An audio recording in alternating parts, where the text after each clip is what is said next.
रणथंभौर के एक जंगल में 24 नवंबर 2022 को एक बूढ़ी नीलू पक्षी अपने घर से कहीं गायब हो गई थी। पुलिस अब नीलू पक्षी की गुमशुदगी के मामले की जांच कर रही थी, लेकिन उनका कुछ भी पता नहीं चल रहा था। वो अपने घर में किसी को बताए बगैर ही कहीं चली गई थी। इस सिलसिले में घरवालों ने थाने में रिपोर्ट लिखवाई कि नीलू पक्षी की दिमागी हालत बिल्कुल ठीक थी और किसी से कोई शिकायत और परेशानी भी नहीं थी। अचानक पता नहीं कहाँ चली गई। ऐसे में अब गुमशुदगी के इस रहस्यमयी मामले की जांच में इस बीच पुलिस का ध्यान एक अजीब इत्तेफाक पर गया। इत्तेफाक ये था, जिस रोज नीलू पक्षी गायब हुई थी, उसी रोज उसी जंगल में एक रानो की एक दर्दनाक हादसे में मौत हो गई थी। पुलिस ने रानो चिड़िया के बारे में जानकारी हासिल की कि रानो चिड़िया की मौत अपने ही घर में करंट लगने और झुलसने की वजह से मारी गई थी। ये वारदात तब हुई जब रानो चिड़िया के घर वाले बाहर थे। जब घर वाले लौटे तो बेटी की लाश देखकर सन्न रह गए थे। वैसे तो लाश की हालत इतनी खराब थी कि उन्हें अपनी बेटी चिड़िया पहचानने में नहीं आ रही थी, लेकिन कपड़े और ज्वेलरी देखकर ही उन्होंने अपनी बेटी का अंतिम संस्कार कर दिया। अब क्या था, पुलिस ने दोनों मामलों की जांच एक साथ करने का निर्णय लिया। पता चलता है कि रानो की मौत को हादसा मानकर ही उस मामले में घर वालों ने अंतिम संस्कार कर दिया था और उसकी मौत की कोई जांच भी नहीं हुई थी। ऐसे में पुलिस वालों ने रानो चिड़िया की मौत होने के बाद सोशल मीडिया पर उसका अकाउंट चेक किया तो पता चलता है कि सोशल मीडिया अकाउंट एक्टिव था और लोकेशन राजस्थान के एक छोटा सा गांव बता रहा था।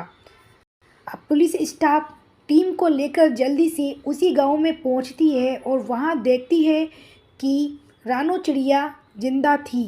तो फिर सवाल ये है कि मरी कौन थी?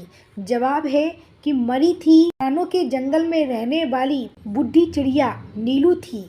पुलिस ने जब रानो चिड़िया से पूछा, तुमने ऐसा क्यों किया, तो रानो ने बताया कि मैं एक लड़के से फेसबुक पर बात करती थी, लेकिन घर वाले इस रिश्ते के लिए राजी नहीं थे। ऐसे में मैंने एक प्लानिंग की। बस मैं एक मौके का इंतज़ार कर रही थी कि इत्तेफाक से वो मौका मुझे 24 नवंबर को मिला। जैसे ही मेरे घर वाले बाहर गए, मैंने पड़ोस में रहने वाली नीलू चिड़िया को बुलाया और उन्हें पानी में नींद की गोली देकर बेहोश कर दिया और नीलू पक्षी को फिर करंट लगाया और फिर अपने कपड़े उसे पहना दिए और फिर लाश को जला दिया ताकि उसकी पहचान ना हो सके। उसके बाद मैं अपने प्रेमी के साथ भाग गई थी।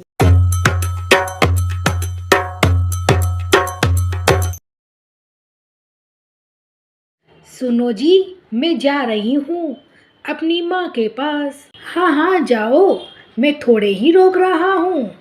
सुनो जी, आप रोक भी नहीं सकते।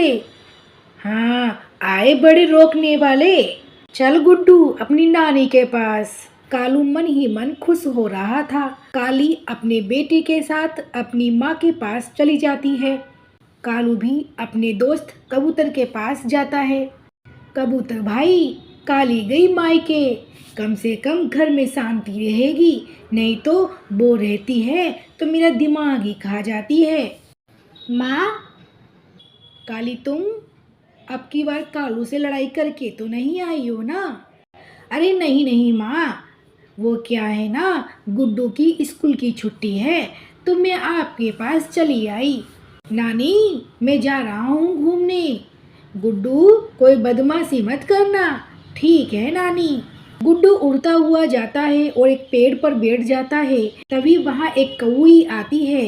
तुम कौन हो? तुम्हारा नाम क्या है? मेरा नाम मुन्नी है, मैं इस जंगल में रहती हूँ। और तुम? मैं पहाड़ी जंगल में रहता हूँ, मैं अपनी नानी के घर आया हुआ हूँ। अच्छा अच्छा, मैं तो यहाँ मिट्टी और पेड़ के पत्ते और टीट के ढूंढने आई हूँ। मैं अच्छे अच्छे घोंसला बनाती हूँ और उन घोंसलों को बेचकर 2 वक्त का अनाज मुझे मिल जाता है। अरे वाह, तुम्हें घोंसला बनाना आता है?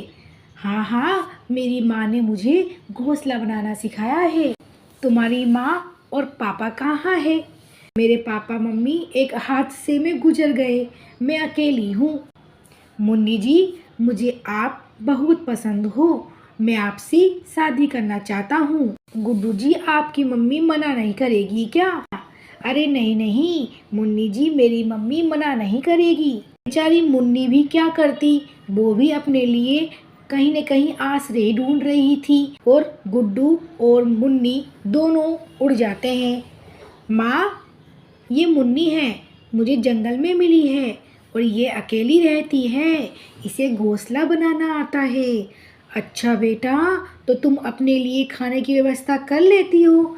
हाँ माँ जी, मैं शुरू से अपने लिए खाने की व्यवस्था करती आई हूँ। अरे वाह बेटा।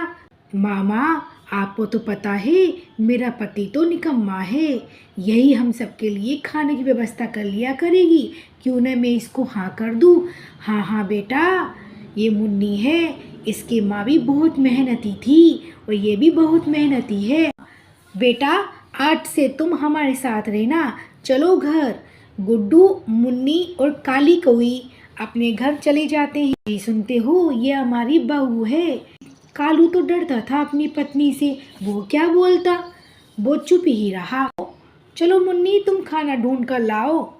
मुन्नी घोंसला बेचने के लिए निकल जाती है, उसे सभी पंछी अनाज दे देते हैं। कुछ दिनों के बाद, माँ, मैं जल्द ही एक अंडा देने वाली हूँ। बेटा, मुझे बेटा पसंद है, मुझे तो बेटा ही चाहिए। माँ, बेटी हो या बेटा, मैं तो दोनों को प्यार करूँगी। चल तू मेरे साथ डॉक्टर के पास। और डॉक्टर साहब, ये लो अनाज और जल्दी से बता दो कि मेरी बहू के बेटा होगा या बेटी होगी। अरे काली बहन, तुम्हारी बहू के तो बेटी होगी। अरे गुड्डू बेटा, पता नहीं कहाँ से लेके आ गए इसे हम, इसके तो बेटी होगी। अब क्या हमें इसकी बेटी को भी अनाज खिलाना होगा और उसे भी पालना होगा? गुड्डू बेचारा चुप ही रहता है। बहस करते करते सब सो जाते हैं। अगले दिन मुन्नी अंडा दे देती है। गुड्डू जी, ये देखो अंडा। हाँ हाँ कलमुही, कोई एहसान नहीं कर रही तुम ये बच्चा देकर, तुम जाओ खाना लेकर आओ। पर माँ, मैं अपने अंडे पर बैठूंगी, मैं बैठ जाऊंगी तुम्हारे अंडे पर। गुड्डू और मुन्नी खाना लेने के लिए निकल जाते हैं। काली उस अंडे को लेकर चली जाती है और दूर एक नदी में फेंक देती है। रात हो जाती है। मुन्नी और गुड्डू घर आते हैं। माँ, मेरा अंडा कहाँ है? फेंक दिया मैंने तुम्हारे अंडे को। माँ, आपने ऐसा क्यों किया? माँ, आपने ये क्या किया? अब हम ये घर छोड़कर जा रहे हैं। हाँ हाँ, जाओ जाओ, मुझे तो मालूम था इस मुन्नी ने तुम्हें भर दिया ही होगा। जाओ जाओ। गुड्डू और मुन्नी घर से चले जाते हैं और एक पेड़ पर बैठ जाते हैं। मुन्नी, मुझे पता होता तो मैं उस अंडे को माँ के पास छोड़कर कभी नहीं जाता। तभी वहाँ रानू चिड़िया आती है।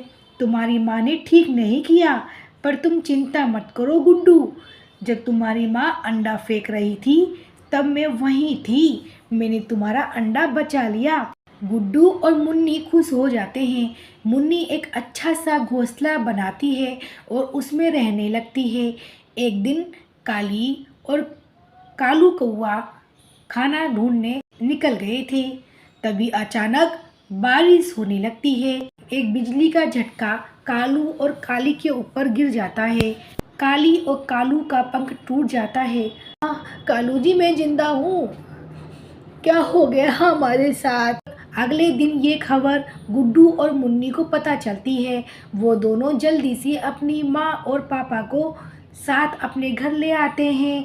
माँ, मैं भी एक बेटी हूँ, आप भी एक बेटी हो, फिर आप क्यों नफरत करती हो बेटियों से?